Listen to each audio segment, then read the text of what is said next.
महोदय की अनुमति से मैं कविता प्रस्तुत करना चाहता हूँ।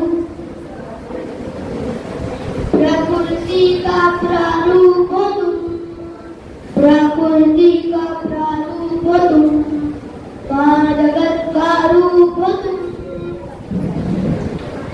ममता का सागर हो तुम, समता की गागर हो तुम, रहस्य सहज स्वरूप हो तुम, जगत का रूप हो तुम, जगत का रूप हो तुम, संस्कारों की ज्योति जलाती, जीवन के आधार सजाती, ऐसी अजब अनूप हो तुम, जगत का रूप हो तुम, ब्रह्मण स्वरूप हो तुम, जगत का रूप हो तुम, जगत का रूप हो तुम।